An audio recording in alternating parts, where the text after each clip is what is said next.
할렐루야. 아멘. 오늘 죽음과 진노 앞에 서 있는 나, 조금 무서운 주제입니다. 그렇지만 이 주제를 통과해야 우리가 반드시 통과해야 합니다. 이곳에 한번 서 있어 본 경험이 있어야 하는 것입니다. 할렐루야. 아멘. 사람들은 문제에 빠져 있습니다.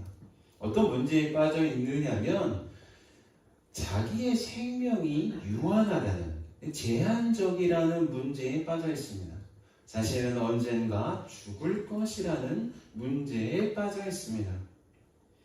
그래서 사람들은 자신이 누리는 모든 행복이 언젠가 순식간에 없어질 것이라고 본능적으로 알고 있습니다. 그래서 아무리 많은 돈을 갖고 있는 사람도, 아무리 단란한 가정을 꾸린 사람이라도, 아무리 강력한 권력을 가진 사람이라도 자기가 가진 것들이 순식간에 없어질 것이라는 것 본능적으로 알고 있습니다. 그래서요, 사람들은 기본적으로 불행한 것입니다. 여러분, 사람이 행복하잖아요. 기본적으로 불행합니다. 이 불행에 포함되지 않는 사람은 없습니다. 아주 예쁘게 방긋방긋 묻는 어린아기도 불행한 것입니다. 우리 몇 주 전이었죠? 어린아이가 있는 젊은 부부가 우리 교회에 왔었어요. 그 아기가 들어오는 순간 교회가 환해졌어요. 그렇죠? 너무 예뻐요. 방긋방긋 웃고, 네, 우리 다 안아보고 싶어가지고 이렇게 했습니다. 그런데 그 아이도 불행한 것입니다. 왜냐하면 그 아이도 언젠가는 자신이 죽음 앞에선 고독한 존재임을 깨닫는 그런 순간이 오기 때문입니다. 그래서 이 세상에 어느 누구나 불행한 것입니다. 아주 건강한 사람이라도 이 불행에 포함되어 있습니다. 아주 돈이 많은 사람도 불행에 포함되어 있습니다. 결론적으로 우리 모두 다 불행에 빠져 있다는 것입니다. 또한 이 불행을 해결하는 모든 노력은 실패했습니다. 계속해서 행복을 추구하는 사람도 그 행복이 언젠가 끝날 것이라는 것을 직감하기 때문에 행복을 추구하는 사람도 실패한 것입니다. 아무리 아름다운 여인과 결혼해도 그런 남성도 계속해서 그 죽음을 향해서 한 발 한 발 걸어가고 있음을 무시할 수 없습니다.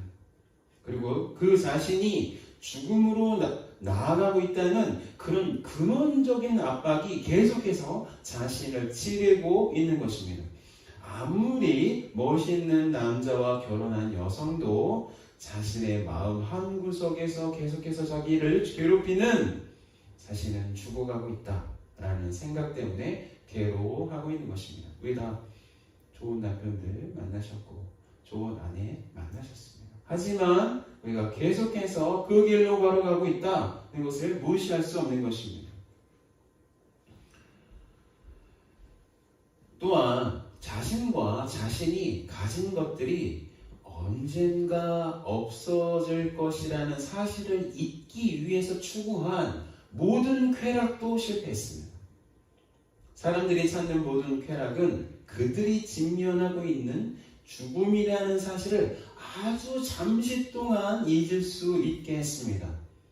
그러나 그렇게 쾌락을 추구하는 것도 자신이 죽음 앞에 선 사람임을 완전하게 잊게 할 수는 없었던 것입니다. 성적인 쾌락은 내가 멸망을 걸어가고 있다는 사실을 잠시 동안 잊게 했습니다. 또 술을 먹고 있는 동안에도 자신의 신경이 무뎌지는 것을 통해서 자신이 죽고 있다는 사실을 잊을 수 있었습니다. 마약도 마찬가지입니다. 그것에 빠져있는 동안에는 엄청난 쾌락을 선사하지만 그 뒤에 몰려오는 허무함과 고통은 분명히 자신이 멸망을 향해 걸어가고 있다는 사실에서 온 것임이 틀림없는 것입니다. 사람들은 이 세상에서 돈과 권력을 쌓으면 사람들은 자기에게 있는 이 근원적인 문제를 해결할 수 있을 줄 알았습니다. 그렇게 돈과 권력을 쌓은 사람도 여러분 행복하지 않습니다. 왜냐하면 그들의 권력과 돈도 그들이 죽는 것을 막지 못하기 때문입니다. 여러분, 우리 시대 때 한국에서 가장 부자로 산 사람들도 지금 다 죽어 있습니다. 제가 TV 뉴스를 봤을 때 한국에서 가장 부자라고 떠들던 사람 누구였냐면 현대 정주영 회장이었습니다. 제가 첫 번째로 인식한 부자는 그 사람이었어요. 그런데 그 사람 어떻게 됐습니까? 그 사람 죽어 있습니다. 지금 삼성 이재용 회장의 아버지인 이건희 회장도 죽어 있습니다. 그들이 비록 그들의 인생이 약 80년 정도 살았던 것 같아요. 80년 동안 온갖 부를 누렸어도 그들은 죽음 앞에서 아무런 힘도 없는 나약한 존재들이었습니다. 그래서 삼성 이건희 회장의 아버지인 이병철 회장도 이분이 폐암으로 죽었거든요. 이제 폐암으로 죽기 한 달 전에 하나님과 죽음에 대한 질문을 써가지고 카톨릭 신부에게 보냈다고 합니다. 그것은 자신이 그 당시에서 대한민국에서 가장 부자 중에 한 사람이었는데도 불구하고 자신이 죽어가는 것을 자신이 가지고 있는 그 막대한 돈으로도 막을 수 없다는 것을 뼈저하게 여러분 느꼈기 때문입니다. 여러분, 참 사람 허무한 것입니다. 참 불행한 것입니다. 그런데 사람에게 이 죽음이라는 커다란 불행이 더욱더 불행할 수 있는 것이 여러분 놀랍게도 사람이 죽으면 그 끝이 아니라 여기서 끝나는 것이 아니라 그 뒤에는 하나님의 심판이 있다는 것입니다. 여러분 이것도요 사람은 본능적으로 알고 있습니다. 자신이 지어버린 죄에 대한 심판이 있다는 것을 모든 사람들은 본능적으로 알고 있어요. 정말 그렇습니다. 그래서 이 세상에 있는 모든 고등 종교라고 이렇게 좀 발달된 어떤 체계가 가지고 있는 어떤 종교라는 그 모든 그런 종교에 이 심판에 대한 개념이 다 있어요. 다 있습니다. 여러분 불교에도 심판에 대한 개념이 있고요. 이슬람교에도 심판에 대한 개념이 있습니다. 이 세상에 있는 모든 종교들의 심판에 대한 개념이 있는 다 이유가 다 모든 사람들은 본능적으로 이 삶이 끝이 아니라 이 삶에 대한 내가 어떻게 살았는가에 대한 그런 심판이 있겠구나라는 것을 여러분 사람은 하나님께서 만드셨기 때문에 다 여기 막 가슴 깊숙한 곳에 그 생각이 다 들어있는 것입니다. 그래서 그 생각 때문에 사람은 불행한 것입니다. 그래서 히브리서 9장 27절은 이렇게 말씀하고 있습니다. 다 같이 읽겠습니다. 시작. 한 번 죽는 것은 사람에게 정해진 것이요 그 후에는 심판이 있으리니. 이렇게 사람이 죽고 나면 심판이 있다고 명확하게 말씀하는 성경의 말씀은 죽으면 다 끝이지 뭐 라고 생각하는 사람들을 꼼짝 못하게 하는 것입니다. 여러분 사람들이 죽으면 다 끝이지 뭐 라고 생각하는 것은 이 심판을 생각하지 않으려고 하는 태도인 것입니다. 하나님의 이 심판은 이 세상에서 자기 마음대로 살다가 죽어버리려고 하는 그 사람들의 그 주장을 완전하게 묶어버리고 있는 것입니다. 오늘 말씀은 5절에서 이렇게 사람이 죽음과 하나님의 심판이라는 문제에 빠져 있는 이유는 그들이 하나님께서 당신의 생명과 빛을 비췄어도 그들이 어둠 자체여서 하나님의 생명과 빛을 깨닫지 못하기 때문이라고 말씀하고 있습니다. 왜 사람은 하나님의 생명과 빛을 이렇게 비췄어도 하나님의 생명과 빛을 깨닫지 못하고 있는 것입니까? 여러분 사람에게는요 하나님의 생명과 빛이 있지 않기 때문입니다. 아무리 우리가 이렇게 빛나게 살고 있는 것처럼 보여도 아무리 우리에게 생명이 이렇게 넘치고 있는 것처럼 보여도 하나님의 생명을 가지고 있지 않기 때문에 하나님이 생명과 빛을 비췄어도 제대로 깨닫지 못하고 있는 것입니다. 여러분 생각해 보십시오. 여러분 어둠이 있잖아요. 어둠에 빛을 비추면 어둠은 어떻게 돼요? 어둠은 도망가기 마련입니다. 어느 속도로요? 빛의 속도로 어둠은 도망가 버립니다. 그 어둠이 그 빛을 깨달을 수 있을까요? 그 도망가기 바쁜 그 어둠이 빛을 깨달을 수 있을까요? 그 어둠 자체가 빛이 없는 상태를 의미하기 때문에 그 어둠이 빛을 깨닫는다는 것은 상상할 수가 없는 것입니다. 여러분 삼겹살 있죠? 삼겹살 많이 마시는 삼겹살. 이 삼겹살에 아무리 햇빛을 비춘다고 해도 삼겹살은 다시 살아나지 않습니다. 더욱 썩어서 냄새만 피울 뿐입니다. 왜냐하면 그 죽어있는 삼겹살은 살아있지 않은 죽은 시체이기 때문입니다. 바로 생명이 없는 삼겹살과 같은 존재가 우리 사람이라는 것입니다. 그래서 오늘 말씀은 이 어둠 자체가 바로 우리들이라고, 우리 한 사람 한 사람이라고 말씀하고 있는 것입니다. 이 죽어있는 존재가 바로 우리들이라고 말씀하고 있는 것입니다. 4절 5절 함께 읽겠습니다. 시작. 그 안에 생명이 있었으니 이 생명은 사람들의 빛이라 빛이 어둠에 비치되 어둠이 깨닫지 못하더라. 그 안에 예수님 안에 생명이 있었는데 이 생명은 사람들의 빛이, 사람들에게 빛을 비추는 그 빛인데 어둠이, 즉 어둠 속에 속해 있는 사람 우리가 그것을 깨닫지 못한다고 말씀하고 있는 것입니다. 그래서 신앙생활을 하는데 가장 먼저 깨달아야 하는 사실, 그걸 뭐냐면 바로 우리가 어둠이면서 죽어있는 시체라는 사실입니다. 여러분 이걸 먼저 깨달아야 돼요. 나는 죽어있구나. 나는 빛이 아니라 어둠이구나. 나는 하나님의 진노의 대상이구나. 이것을 깨달아야 하는 것입니다. 여러분 요즘 기독교 문화에서 이 진리를 강조하는 것이 많이 사라졌어요.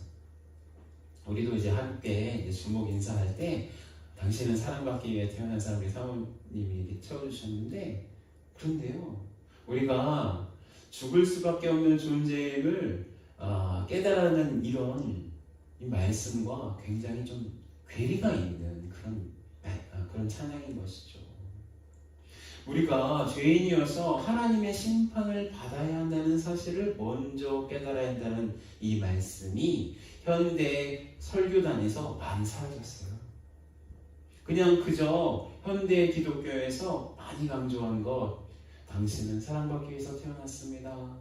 그저 그냥 교회에 오세요. 그러니까 교회에 나오면 하나님께서 다 해결해 주실 것입니다. 라고 하는 그런 사탕과 같은 달콤한 가짜 복음이 지금 팽배했습니다. 그러나 오늘 말씀도 정말로 정확하게 밝히고 있습니다. 빛이 어둠에 비치되 어둠이 깨닫지 못한다고 명확하게 밝히고 있습니다. 사람 자체가 완전히 어둠이고 또 사람이 비록 살아있는 것 같으나 완전한 죽음의 존재이며 또한 하나님의 심판의 대상이라는 사실을 완전히 명확하게 말씀하고 있습니다. 그래서 오늘 본문에서 우리 인간이 어둠이고 죽음 자체이고 하나님의 심판의 대상이어서 스스로 하나님의 생명을 찾아갈 수 없다고도 명확하게 말씀하고 있습니다. 아무리 사람이 노력한다고 해도, 아무리 사람이 선하게 산다고 해도, 아무리 사람이 하나님을 찾는다고 해도 사람은 하나님께 나갈 수 없다고 말씀하고 있는 것입니다. 빛을 비췄는데도 빛을 깨닫지 못하기 때문에 어둠이 빛을 쫓아갈 수 없고 생명이 없는 사람이 생명의 주를 쫓아 나갈 수 없다는 것입니다. 그래서 성경은 로마서 3장 23절은 이렇게 말씀하고 있습니다. 다 같이 읽겠습니다. 시작. 모든 사람이 죄를 범하였음에 하나님의 영광에 이르지 못하더니. 사람 자체가 어둠이고 생명이 없는 시체 자체여서 참 생명이신 하나님을 찾을 수도 없고 하나님께 나갈 수도 없는 존재이니 사람은 완전하게 망한 존재임이 틀림없다고 말씀하고 있는 것입니다. 사람인 우리는 완전히 소망이 없는 존재임이 틀림없습니다. 여기서부터 출발하는 것입니다. 그런데 이렇게 완전히 망한 사람이라는 카테고리에 나 자신을 거기에 집어넣고 먼저 생각해야 한다는 것입니다. 그저 다른 사람의 이야기겠거니 하고 생각하면 큰일 나는 것입니다. 이렇게 완전히 망한 존재가 바로 나 자신이라고 생각해야 복이 있다는 것입니다. 그것이 바로 성경이 계속해서 강조하는 것입니다. 그런데 이렇게 완전히 망하게 된 나에게 어떤 일이 발생했습니까? 성경 오늘 말씀 9절, 14절, 18절의 말씀 연달아서 함께 읽겠습니다. 시작. 참빛 곧 세상에 와서 각 사람에게 비추는 빛이 있었나니 14절 말씀이 육신이 되어 우리 가운데 거하심에 우리가 그의 영광을 보니 아버지의 독생자의 영광이요 은혜와 진리가 충만하더라. 18절 본래 하나님을 본 사람이 없으되 아버지 품속에 있는 독생하신 하나님이 나타내셨느니라. 이렇게 우리 자신이 나 자신이 하나님께 나갈 수 없게 되었으니 즉 나 자신이 어둠이기 때문에 빛을 쫓아갈 수 없고 나 자신이 죽어있는 시체이기 때문에 참빛이며 하나님의 말씀이시며 아버지의 품속에 있었던 그 성자 하나님께서 직접 내가 가는 대신에 내가 가는 것이 절대로 불가능한 일이기 때문에 그 빛이신 그 하나님이신 성자 하나님께서 나에게로 직접 오셨다는 것입니다. 내가 가는 것이 실패하니 주님께서 나에게 직접 오셨다는 것입니다. 나에게 오신 이유가 무엇입니까? 예수님께서 나 자신에게 오신 이유가 무엇입니까? 완전한 어둠이고 죽어있는 나를 하나님의 딸과 하나님의 아들이 되게 하시기 위해서 오셨다는 것입니다. 예수님 자체가 빛이시고 생명이시고 하나님의 영광이시고 은혜와 진리이시기 때문에 예수님을 영접하면 하나님의 아들과 딸이 된다고 정확하게 오늘 말씀 하고 있는 것입니다. 12절 말씀 정말 큰 소리로 함께 읽겠습니다. 시작. 영접하는 자 곧 그 이름을 믿는 자에게는 하나님의 자녀가 되는 권세를 주셨으니 이 진리를 믿게 되는 사람은 참으로 복이 있는 사람이라고 성경은 말씀하고 있는 것입니다. 왜냐하면 이렇게 하나님의 자녀가 되는 권세는 사람의 혈통으로 되지 않기 때문입니다. 자기 부모님이 예수님을 믿기 때문에 구원받을 수 없습니다. 자신의 배우자가 예수님을 믿기 때문에 구원받을 수 없습니다. 또 이렇게 하나님의 자녀가 되는 권세는 사람의 뜻, 사람이 막 연구하고 지혜를 써서 막 아무리 연구한다고 할지라도 믿을 수 있는 것이 아니라고 말씀하고 있는 것입니다. 세상의 지혜대로 말씀을 연구하는데도 예수님을 영접할 수 없는 것입니다. 누구의 뜻으로만 예수님을 영접할 수 있게 된다고 말씀하고 있는 것입니까? 오직 누구의 의지로 하나님의 자녀가 된다고 말씀하고 있습니까? 오직 누구요? 하나님의 뜻, 하나님의 의지, 하나님의 은혜로 하나님의 자녀가 된다고 말씀하고 있는 것입니다. 그 증거가 바로 13절 말씀입니다. 13절 다 같이 읽겠습니다. 시작. 이는 혈통으로나 육정으로나 사람의 뜻으로 나지 아니하고 오직 하나님께로부터 난 자들이니라. 여러분, 우리가 어머니 뱃속에서 우리가 태어났을 때 우리의 힘으로 태어나셨습니까? 우리의 의지대로 이 땅 가운데 계십니까, 여러분? 저는 어느 날 눈 떠보니까 제가 이 세상에 있더라고요. 여러분도 마찬가지 아닙니까? 우리는 부모님의 의지로 태어났습니다. 그것과 마찬가지예요. 우리가 하나님의 자녀가 되는 것은 하나님으로부터 태어남을 받아야만 우리는 하나님의 자녀가 된다는 것입니다. 이것을 나중에 예수님은 거듭나야 한다고 말씀하고 있습니다. 특별히 우리가 성령 하나님으로 다시 태어나야만 하나님의 자녀가 될 수 있다고 말씀하고 있습니다. 요한복음 3장 3절에서 5절입니다. 다 같이 읽겠습니다. 시작!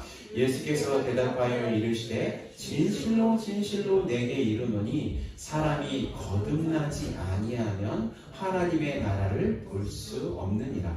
니고데모가 이르되 사람이 늙으면 어떻게 날 수 있사옵나이까? 두 번째 모태에 들어갔다가 날 수 있사옵나이까?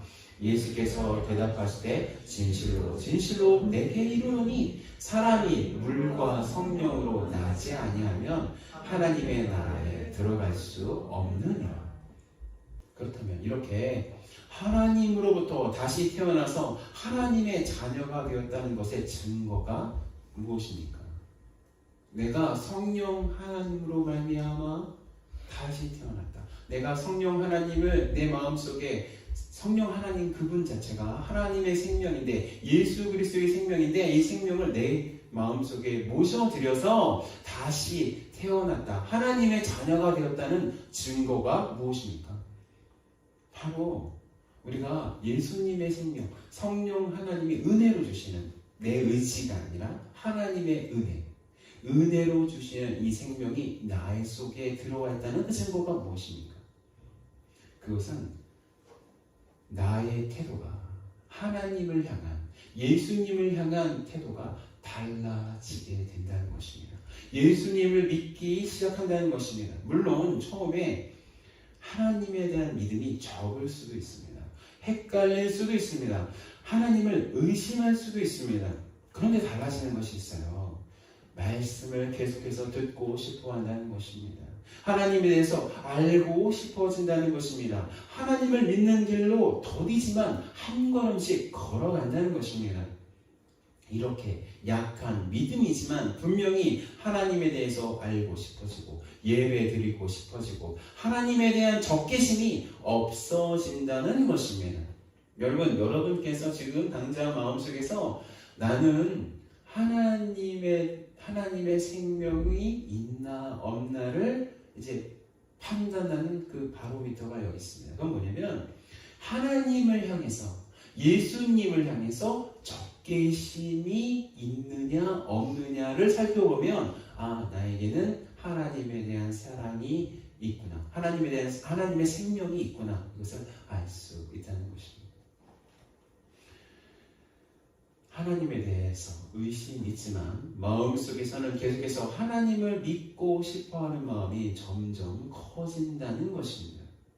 그래서 이렇게 말씀에서도 믿음이 연약한 사람들이 있음을 인정하고 있습니다. 로마서 15장 1절의 말씀입니다. 다 같이 읽겠습니다. 시작!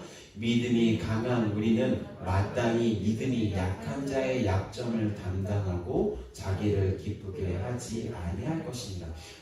이들을 여러분, 성경은 믿음이 없는 사람들이라고 말씀하고 있지 않아요. 성경은 이렇게 하나님을 믿고 싶어하나 마음이 흔들리는 사람들을 구원받지 못하는 사람들이라고 말씀하지 않고 오히려 믿음이 연약한 사람들이라고 말씀하고 있습니다. 오히려 사랑을 받아야 하는 사람들이라고 말씀하고 있습니다.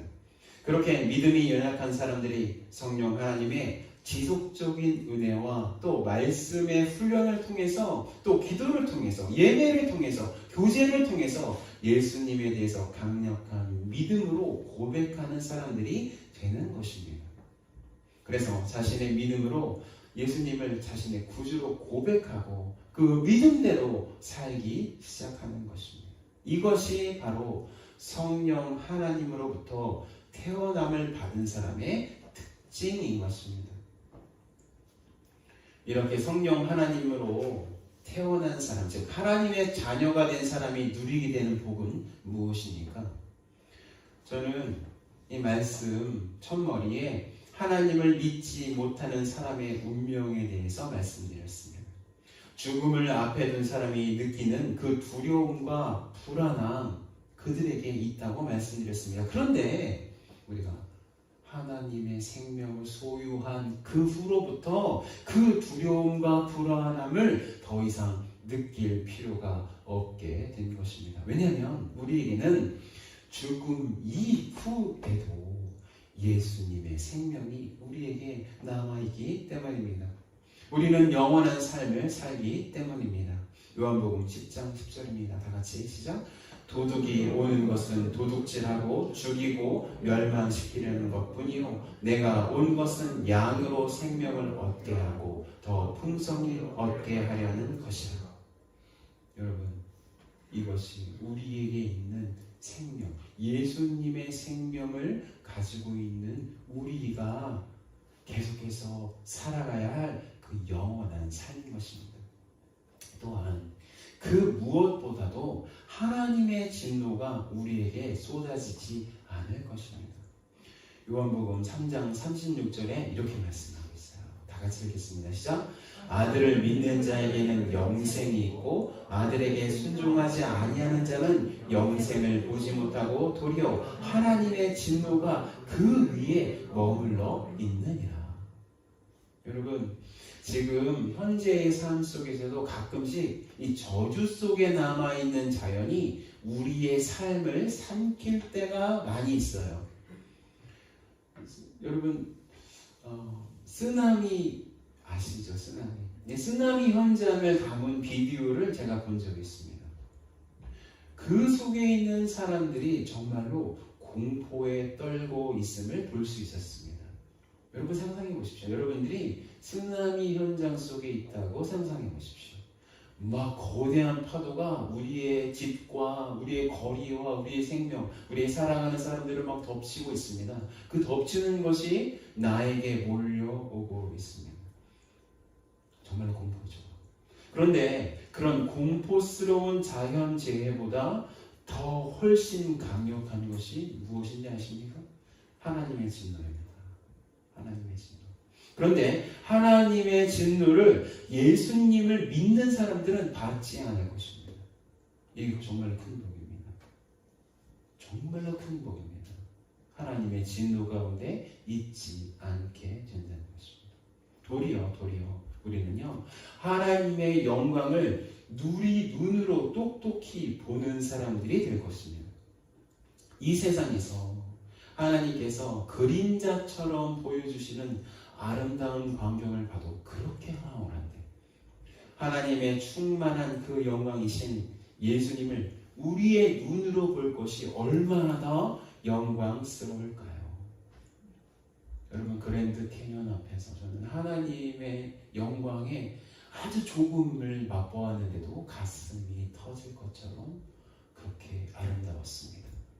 며칠 전에 아내와 밤늦게 이렇게 운동을 하다가 달빛이 호수 가운데서 비치고 있는데 그 달빛이 호수에 쫙 깔려있는 모습을 보고 정말로 아름다웠습니다. 그런데 그 아름다움은 예수 그리스도께서 우리 가운데 다시 오셨을 때 그 보여주시는 그 영광에 몇 조 분의 1도 안 되는 그런 것입니다. 그런데요, 우리가 그런 하나님의 영광을 우리가 똑똑히 보게 될 것이라고 말씀하고 있는 것입니다. 데살로니가전서 4장 17절 말씀입니다. 다 같이 읽겠습니다. 시작. 그 위에 우리 살아남은 자들도 그들과 함께 구름 속으로 끌려 올려 공중에서 주를 영접하게 하시리니 그리하여 우리가 항상 주와 함께 있습니다. 뿐만 아니라 우리도 예수님처럼 하나님의 충만한 영광으로 가득 충만해질 것입니다. 이것이 큰 복이에요. 여러분 상상해 보십시오.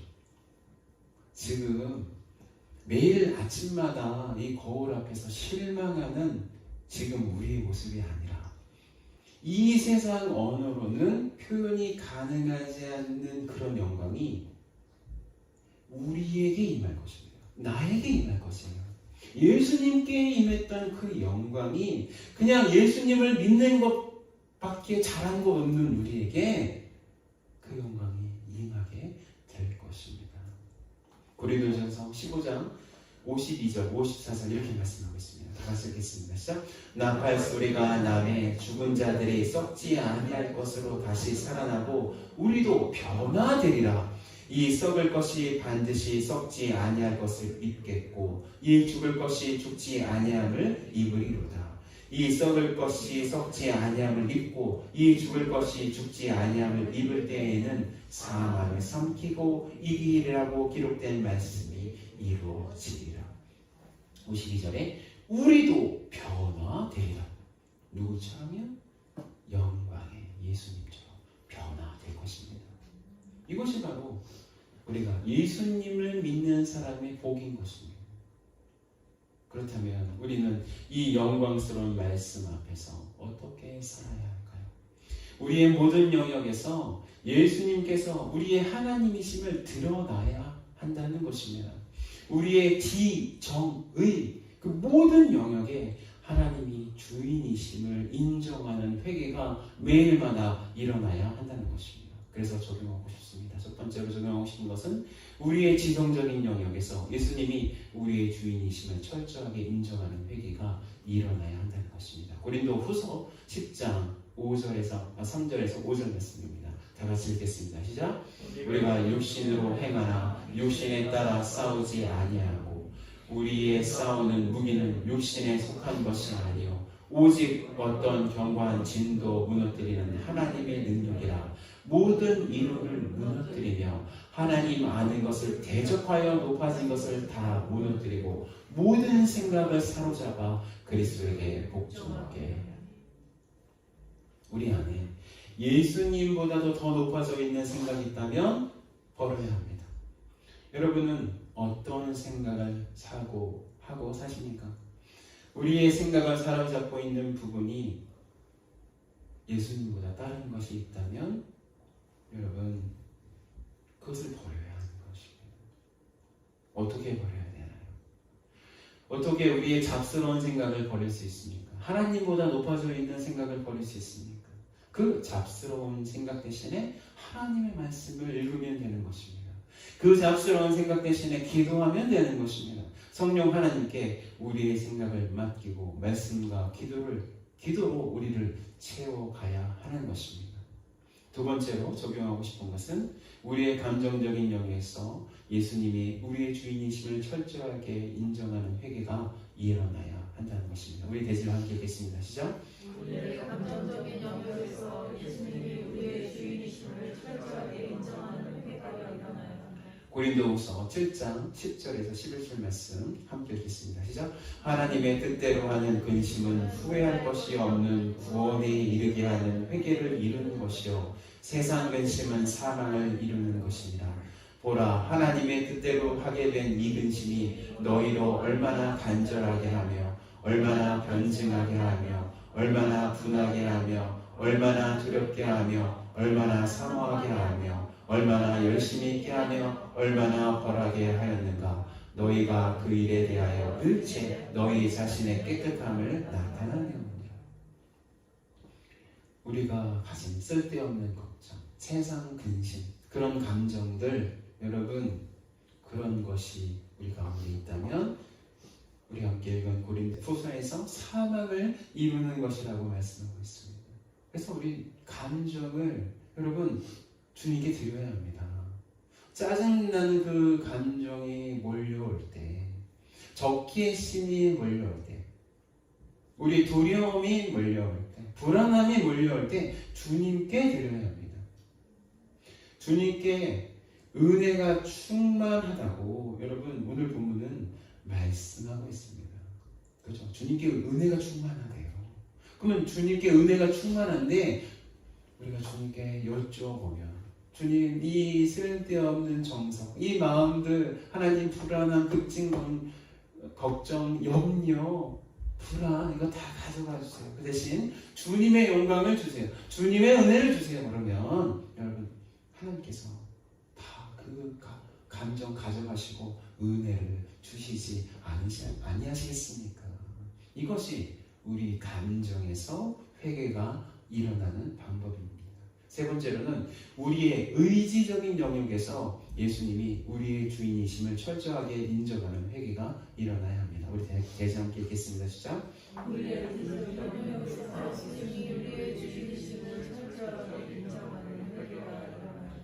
로마서 12장 2절 함께 읽겠습니다. 시작.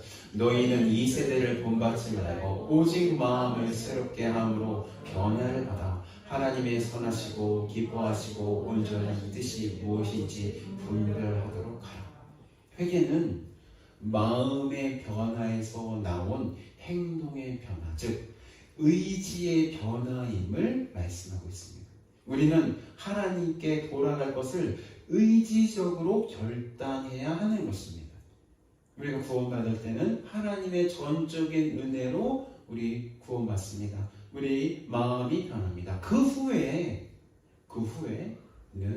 계속적으로 우리의 의지를 사용해서 성령 하나님을 의지하는 것을 선택함으로 말미암아 하나님께 나아가는 것입니다. 여러분의 그 마음을 여러분께서 통제하셔야 합니다. 어떻게 통제해요? 하나님을 의지하는 것을 통해서 여러분의 감정을 통제하셔야 됩니다. 여러분의 그 감정이 이끄는 대로 질질질질 끌려다녀서는 안 되는 것입니다. 의지를 하나님의 은혜로, 성령 하나님의 놀라우신 은혜로 통제해야 하는 것입니다. 할렐루야. 아멘. 결론 내겠습니다. 인간은 죽음의 상태에 놓여 있습니다. 하나님의 진노 앞에 놓여 있습니다. 왜냐하면 인간이 하나님을 대적하기 위해서 자기 스스로 하나님 되어서 살기 때문입니다. 이렇게 인간 스스로 어둠이 되어 살고 있고 멸망 가운데 살고 있는데, 그런데도 주님은 우리를 사랑하셔서 은혜와 진리가 충만하신 예수님을 우리에게 주셨습니다. 하나님께서 우리에게 주신 예수님을 믿음으로만 우리는 구원 얻을 수 있습니다. 이 구원을 받는 우리는 예수님이 우리의 삶의 진정한 주인 되시기 위해서 계속해서 회개의 삶을 살아야 합니다. 그 회개는 우리의 지적인 영역, 우리의 감정적인 영역, 우리의 의지적인 영역에서 계속해서 일어나야 하는 것입니다. 그런 회개의 은혜가 있는 우리 둘러스 할인 침례 교인들 되시길 예수 그리스도의 이름으로 축원합니다.